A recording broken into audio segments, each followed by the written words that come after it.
Welcome dear students, we are on the CEC Gurukul lecture. In the today's topic, we will discuss the E by M ratio experiment in the series of experimental physics. We are discussing the various experiment, and today's experiment is to calculate the charge mass ratio of the electron. So first we discuss what is the basic idea behind to calculate this charge mass ratio. Now we know that it is very difficult to find out the electron mass and charge, as it is a very extremely small quantity. So measuring separately the electric charges and the rest mass of an electron is a difficult task because both the quantities are extremely small. We know that electron charge is equal to 1.6 × 10⁻⁻19 coulomb and mass is 9.1 into 10⁻⁻31 kilogram.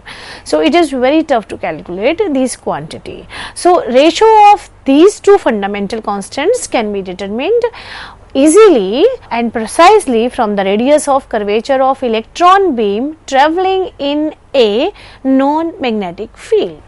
It means we are having electron beam and we put it into the magnetic field and we change the magnetic field, and then we find out the ratio of charge ratio of the E by M, that is the charge by mass of an electron. So ratio of this fundamental constant can be determined easily and precisely from the radius of curvature of an electron beam which travelling in the known magnetic field.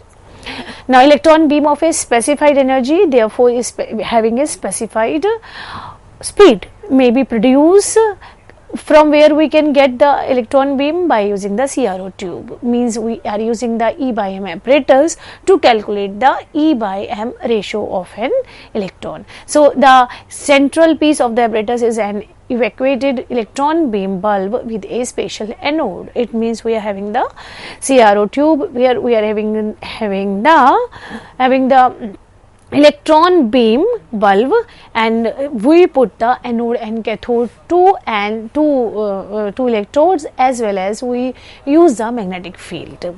A known current flows through the pair of Helmholtz coil and produces a magnetic field. For magnetic field we use the Helmholtz coil so that we can adjust the magnetic field which pass in the speed of the electron beam, and that can be adjusted. The magnetic field can be changed. The trajectory of the speeding electron moving through the magnetic field is made visible by a small amount of mercury vapor. It means when the electron beam pass, then we can change its trajectory by applying the magnetic field on it, and this magnetic field we produce by passing a current in the pair of Helmholtz coil. That will show in the diagram. Now what is the aim of this experiment? How we can define the aim of this experiment? We can write it as a determination of the specific charge E by M, that is defined by the E by M of an electron by using the Thomson method. Why it is a Thomson method? Because the scientist Thomson discovered this E by M ratio.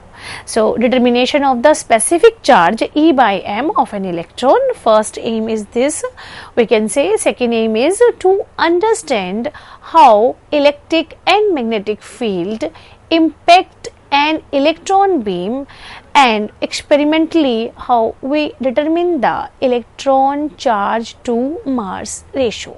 That is the another aim of this experiment. Third experiment, by using this we can find out the determination of the charge of an electron by Millikan's oil drop experiment. In today's lecture we discuss the Thomson method as well as the Millikan oil drop experiment.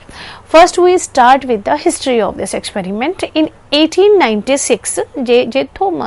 Thomson, that's why it is called a Thomson experiment, E by M ratio experiment. J. Thomson conducted a series of revolutionary experiments with the cathode ray tube, that is CRO tube, and demonstrated some interesting things about the atom. this cathode rays which he used originated from a heated cathode electron gun. That means it is this cathode produced the electron gun, or actually a stream of small negatively charged particle, and these named were called as an electron. These are the negatively charged particles, and he called it as an electrons. So the cathode ray produce a that is a heated cathode ray, which is the electron gun which produce the negatively charged particle, and these charged particle is known as the electrons, and providing the first evidence that the atoms were in fact not fundamental building blocks of matter. He measured that charge to mass ratio of the cathode rays by measuring how much they were deflected by the magnetic field and how much energy they have carried. As the electron beam generated from the heated cathode ray passed from the magnetic field, then he traced the deflection of this electron beam by applying the various values of the magnetic field, and because of this the energy also changed, that noticed by the Thomson.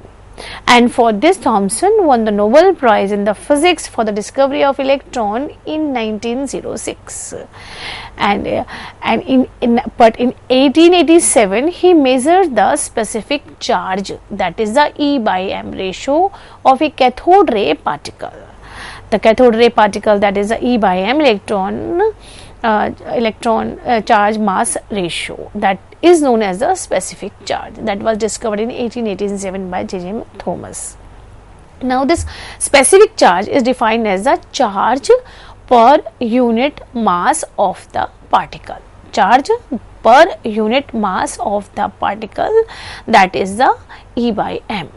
Thomson discovered that the value of E/m was independent of gas used and also independent of the nature of the electrode. It will be the fixed value. That experiment has been done to calculate, is there any effect of the gas, is there any effect of the electrode if we change different type of electrode, that we notice that there is no change in the value of the E/m.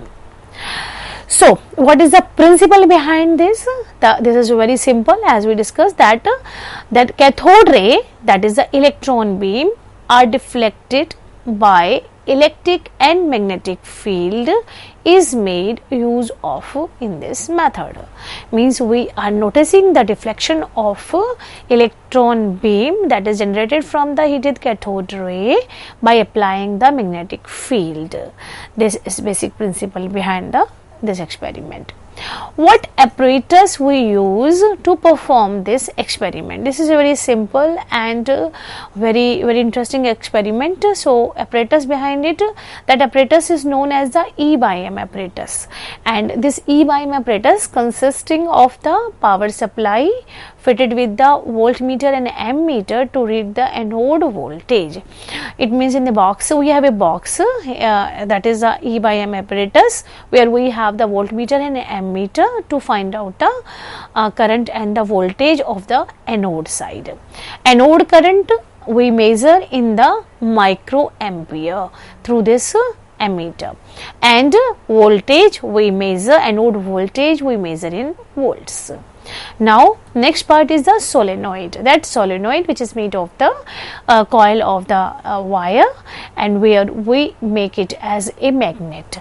So solenoid power supply fitted with the ammeter to read the solenoid current in ampere. Solenoid the current will pass through the ammeter, that will be the current will pass to the solenoid, and that will be in the ampere just to change the magnetic field.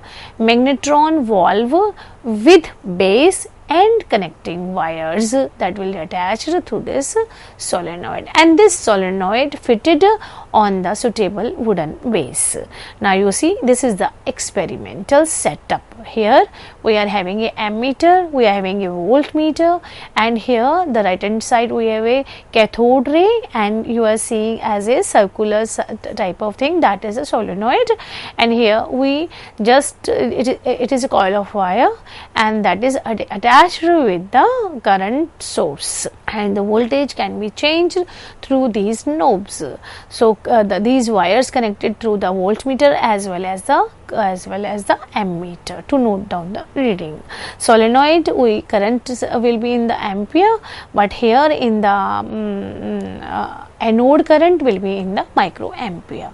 This is basically the setup to calculate the E by M ratio. Now the schematic diagram of this apparatus is like this. Here you see, this is a tube where on the left hand side we have a cathode, and after cathode we are having a anode. The beam is, and you are seeing here that the battery is applied, the cathode ray is heated through the power supply, and then the electron beam will generated and it passed through the anode. Here we see that in front of the cathode we are having a anode. After that we have a magnet. South and north pole is defined here, and positive negative terminal is applied on this magnetic magnet.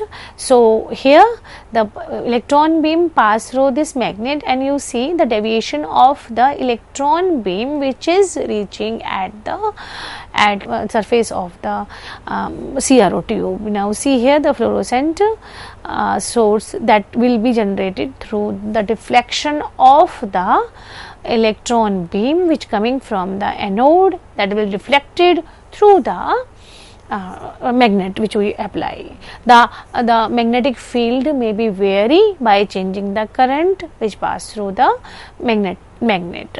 So by changing the magnetic field we can note the various deflection produced in the electron beam.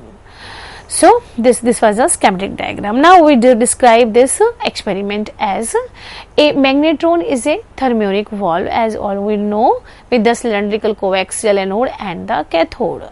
Now electrons emitted by the cathode travel radially to the anode as the electron generated from the heated cathode, and it will move towards the anode, and its shape is radially. Now however, in the presence of the axial magnetic field which can be obtained by placing it inside a solenoid, the path of the electron become curved, as you see in this diagram that this path will just in the form of separated, as you see on the screen, that after applying the magnetic field the path will change. Now so however, in the presence of the axial magnetic field the path of the electrons become curved, it will be deflected. Now at the critical value of the magnetic field, as the value will be at a particular value, the path of the electron just touch the anode, and any further increase in the magnetic field strength will result in the path of the electron so curved that they do not reach the anode, hence the anode current falls to 0 at critical value. If it is not reach up to the anode, so anode current will become to 0. Now measurement of the critical field can be used to determine the E by M. First we calculate the critical field where the magnetic field path of just touch the anode, but as we further increase the magnetic field, the path of the electron curve do not reach the anode. That means the current falls to anode current falls to 0. If it will not reach up to the anode, then the current will be 0. So measurement of this critical field is used to determine for the E by M ratio. Now here the experimental arrangement of this experiment. On the right hand side you are seeing a diagram that here we are having a two anodes D1 and D2 and one cathode, that is also cathode and anode we are having a D1 and D2, and this is the Thomson experiment, and this is cathode ray tube, and a highly evacuated which produces a vacuum in it discharge tube used in this experiment, as we are seeing on the screen, and the cathode ray are produced by discharge between the cathode and the anode. D1 and D2 will produce the cathode ray. Now this will pass through the, now a thin pencil of the cathode ray comes out through fine pinholes in the anode disc, and it move towards the cathode, move towards the parallel metal plates, that is P1 and P2.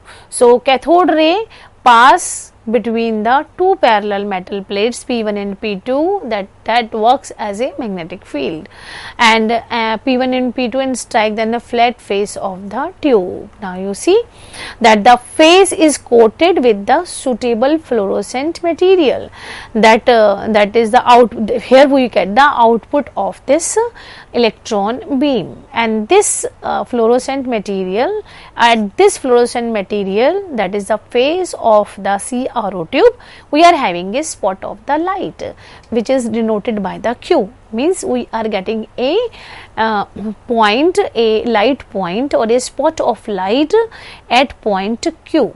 Now this Q, now you see this Q deflected towards the Q1. How it is deflected towards the Q1?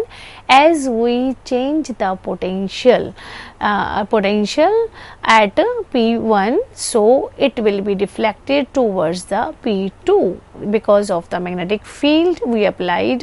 It will change as we change the voltage applied to the magnetron. So this Q deflected towards the Q1. Now the spot you will see at the point Q1, which is first at the Q. Now after applying the potential difference between the plates P1 and P2, we are applying the current, then this will, the magnetic field will change, and because of this magnetic field change, the electron beam will deviate towards the Q1 as the position will change. First spot is the Q. When the potential difference applied, the next point will get next spot. The same spot will deflected towards the Q1. So this is the, now by use of the pair of the coils, uniform magnetic field is produced perpendicular to the plane of the paper and outwards throughout the region between the P1 and P2. That's why it will be deflected, because of the magnetic field. Now what formula we use in this experiment? We use this formula E by m, specific charge for this. E by m is equal to 8V divided by R alpha square BC square. What is V?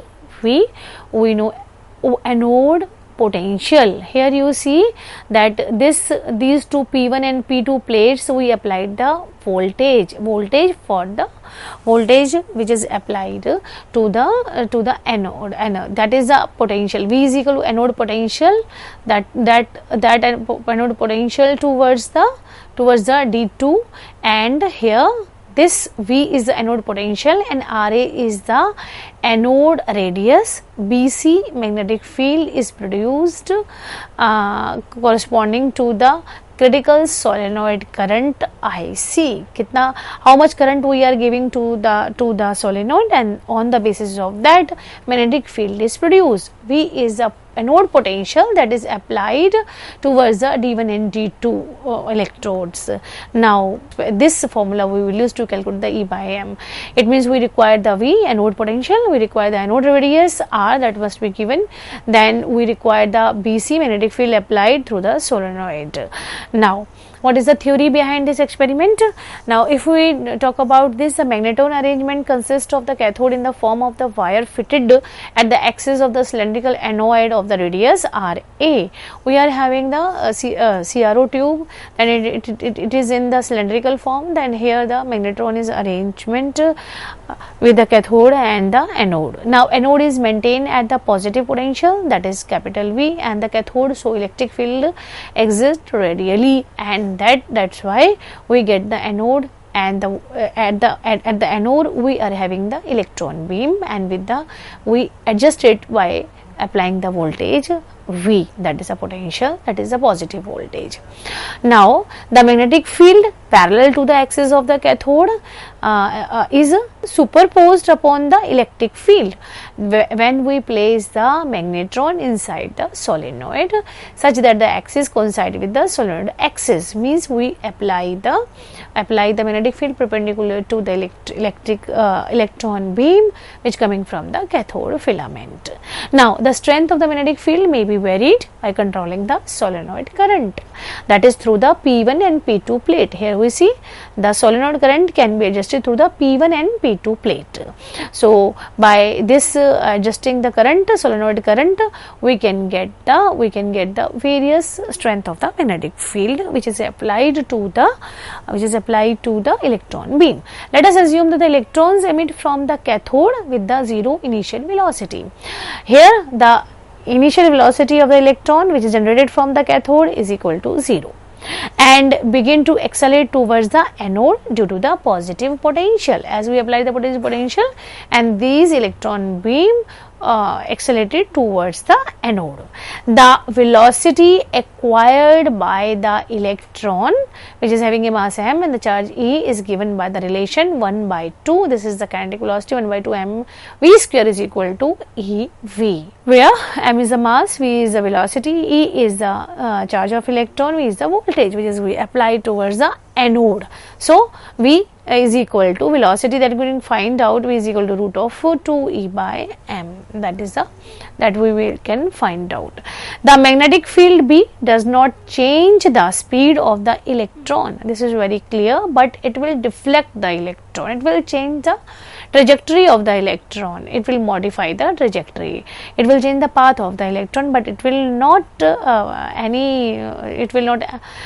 concern with the speed of the electron which is moving towards the fluorescent screen. So magnetic field does not change the speed of an electron, however it modifies the trajectory of the electron which depending upon the magnitude of the B, how much magnetic field we are applying. These are the following conditions when we apply the magnetic field. So there are the various conditions here. When we apply the magnetic field, the trajectory will change, the deflection will produce, the electron beam deflected accordingly as how much magnetic field we apply towards the electron beam. Thank you very much.